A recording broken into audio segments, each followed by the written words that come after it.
This is the poster design lecture. And on this first slide, we're looking at Alexander Rodchenko on the left. And this poster was made around 1925. It's titled Spread Books of All Branches of Knowledge. And we can see his use of bold color and that the photos and text are trapped. They are compartmentalized in the architectural structure that he designed. On the bottom right corner, we can see him riffing off of L. Lisinski's Beat the White with the Red Wedge, made in 1920. The symbolism at the time was about the Bolsheviks beating the White Russian monarchs. And if we look at this closely, we can see that the White Russian monarchs are this white circle, and the Bolsheviks are symbolized by this red triangle. And we can see it kind of shattering or opening that white circle. Both of these designers were part of the Russian constructivist movement. We can see balance, angularity, movement, strict use of the grid forms, and geometry. On the top right corner, we can see that the designer for the Franz Ferdinand record was heavily influenced by the Rodchenko poster, Spread Books of All Branches of Knowledge.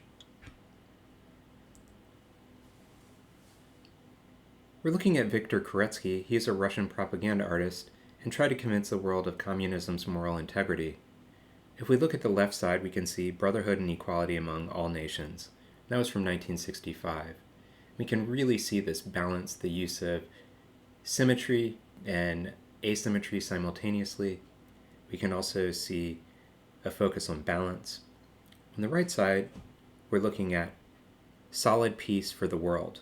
It was made around 1960. And we see people from all nations holding one flag as they are unified.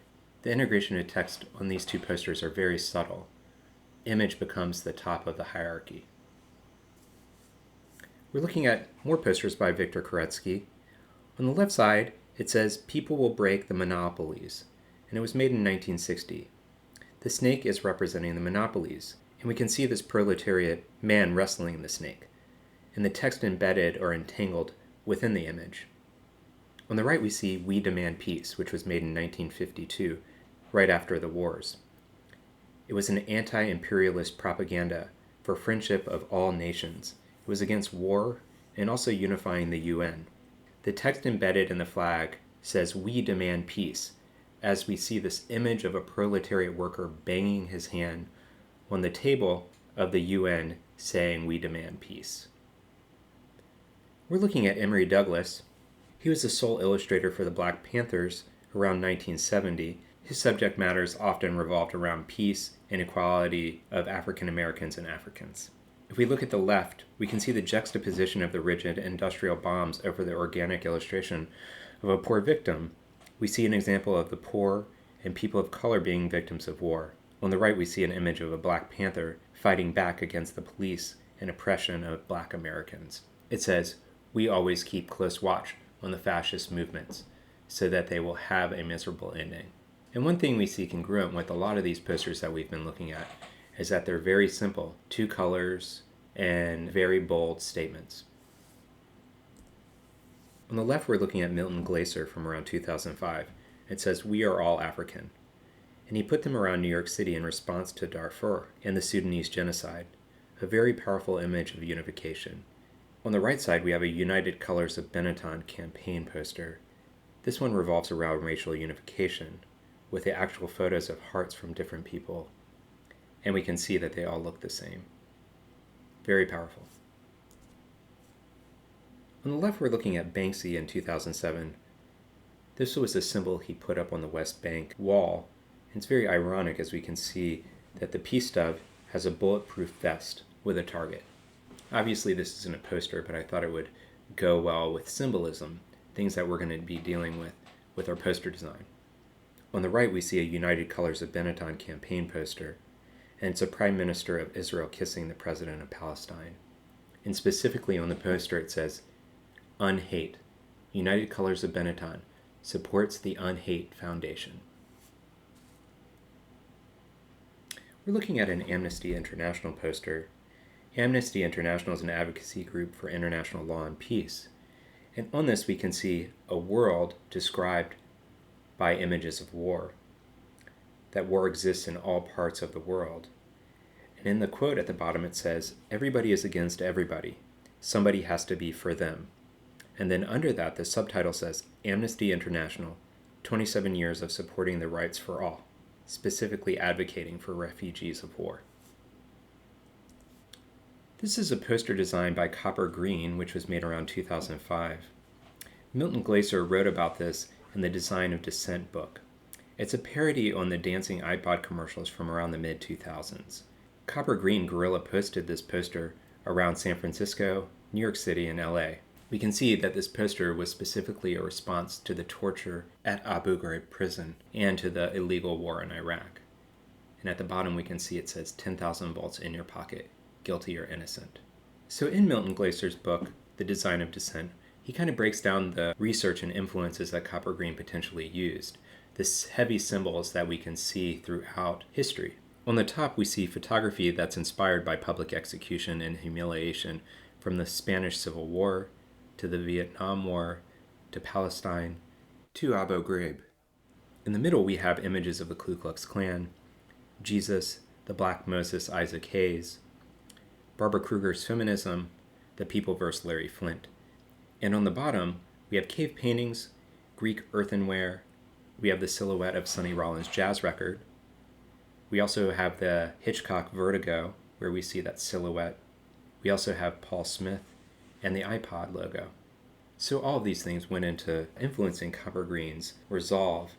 Obviously, she wasn't directly looking at every single one of these things, but it was kind of like amalgamating all of these images and coming to this conclusion of an ironic subversion of these historical images. We're looking at Feng Chen. The reason I wanted to show you these aren't very typographic heavy images, but I thought they were very powerful on their own. And students are going to have to, for this project, start developing posters that have hierarchy. And I imagine some people will choose image as their hierarchy, and some people will choose text as their hierarchy. In this case, Feng Chen chooses image as hierarchy. On the left side, we can see it's an anti-war poster, where it looks like a hand possibly has blown off fingers, and it's holding a peace symbol. On the right side, we see a money symbol at the top, and it reads like a vision chart. If we can see the second level is man and woman. And then on the third level, we see that endangered species start getting involved. And then it keeps going down and down till we don't see anything. So very much specifically talking about capitalism and humans exploiting nature. We're looking at Shepard Fairey here.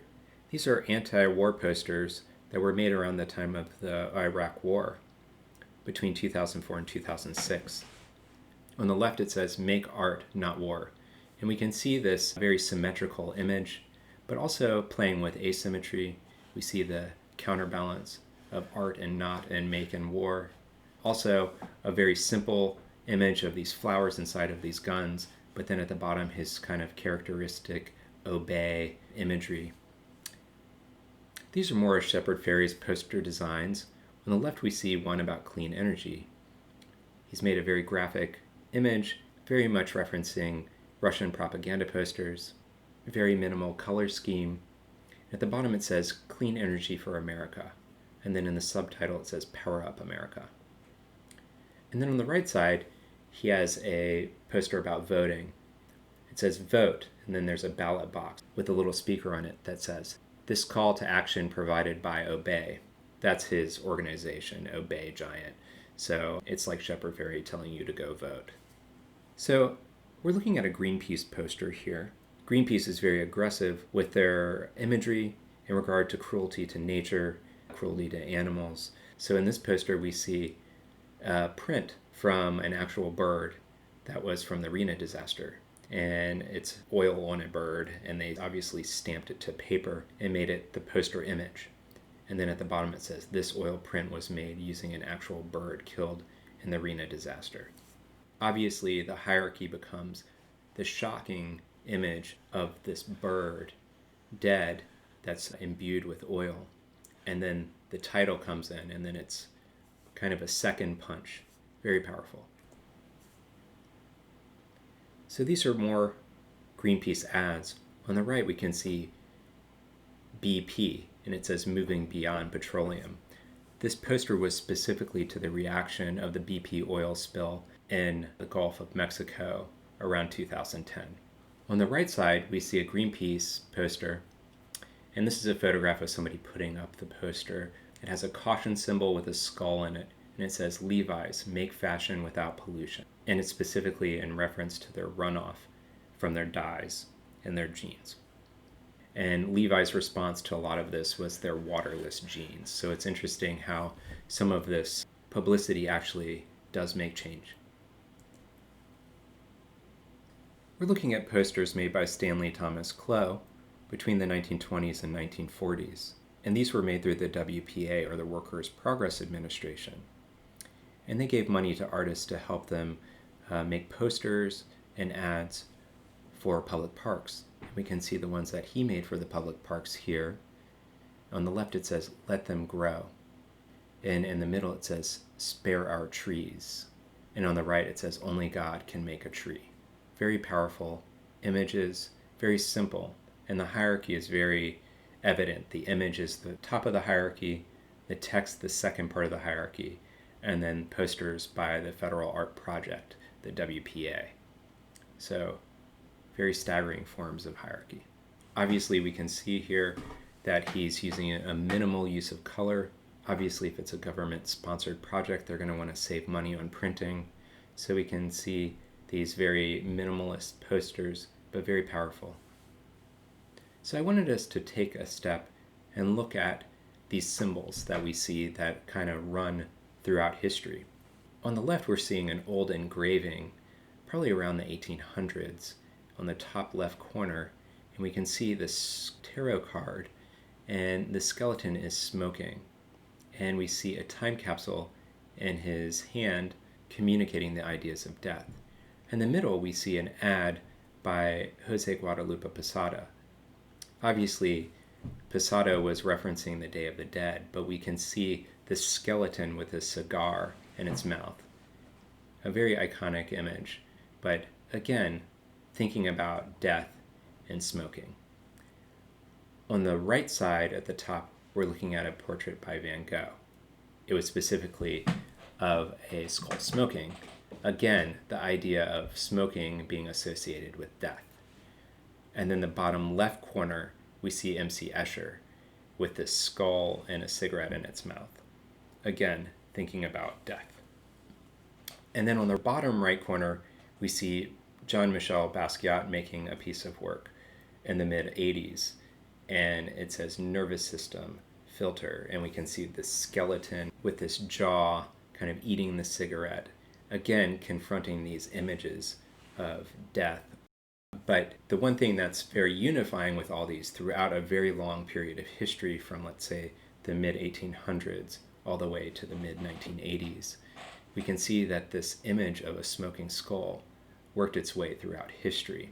So these images of smoking and death really become a very powerful symbol. Not to say that we want to use images of skulls, but they're universal and they're timeless. And these are things that we're going to be thinking about when we make our poster.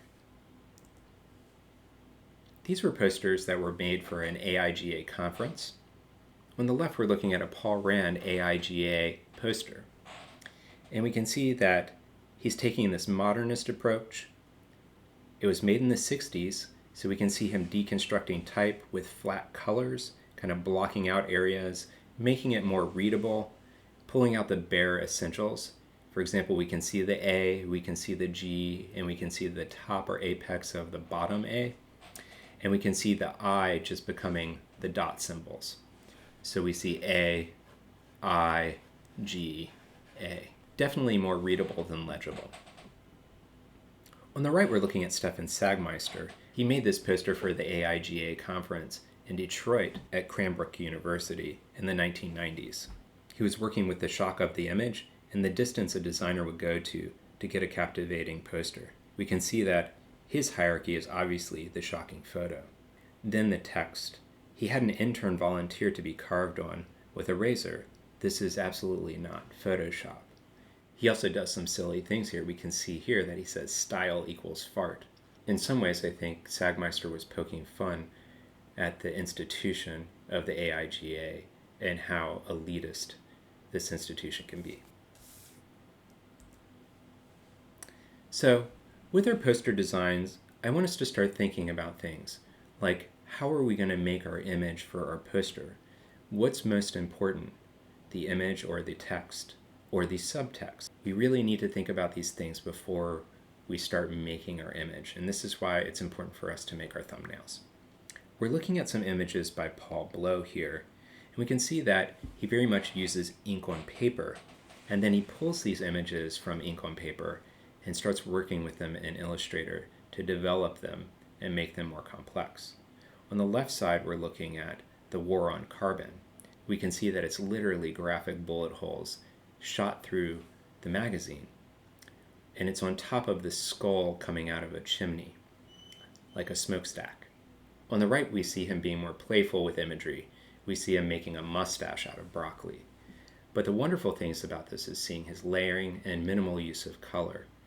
It's very important when we're designing to not use too much color. We want the importance to be the focus of what's happening, not the oversaturation of imagery.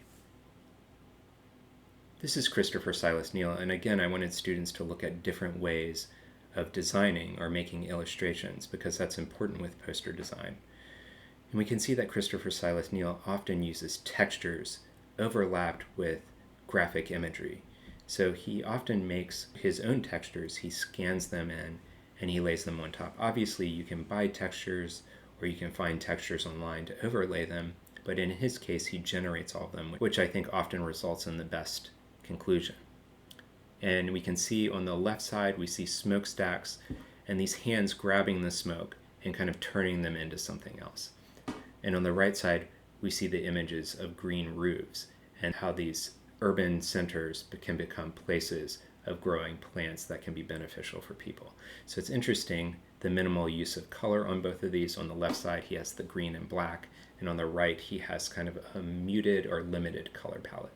But I think it's important for us to think about these things, to think about texture, to think about color, to think about how these things are going to look or feel in the very end.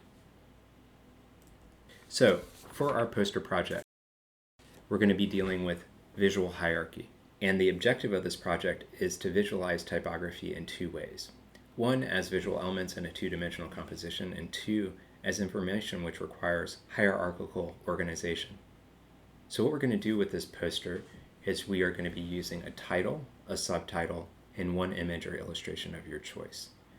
Now it's important each student to create their own illustration. You must use original imagery that is yours. Obviously you can collage found imagery, but note if you do not collage the found imagery to make it your own, it does not constitute an original illustration. So what we're going to do is we're going to analyze the text and image and classify them into three levels of information: dominant, subdominant, and subordinate. These levels will remain constant throughout the project. So things I'd like for you to consider.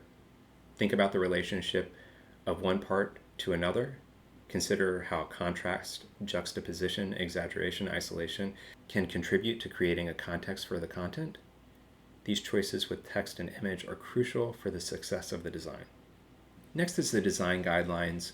Read over the briefs carefully to help you choose what project you want to work on. There are two different projects. We have one on racism and injustice, and another on breaking down the walls, which specifically deals with injustices in our country. The posters have different specifications, so it's important for you to read over these carefully. For example, one has a 60 by 90 centimeter dimensions, and the other has a 50 by 70 centimeter dimensions. It just depends on the competition that you choose. Also, all the posters must be vertically oriented.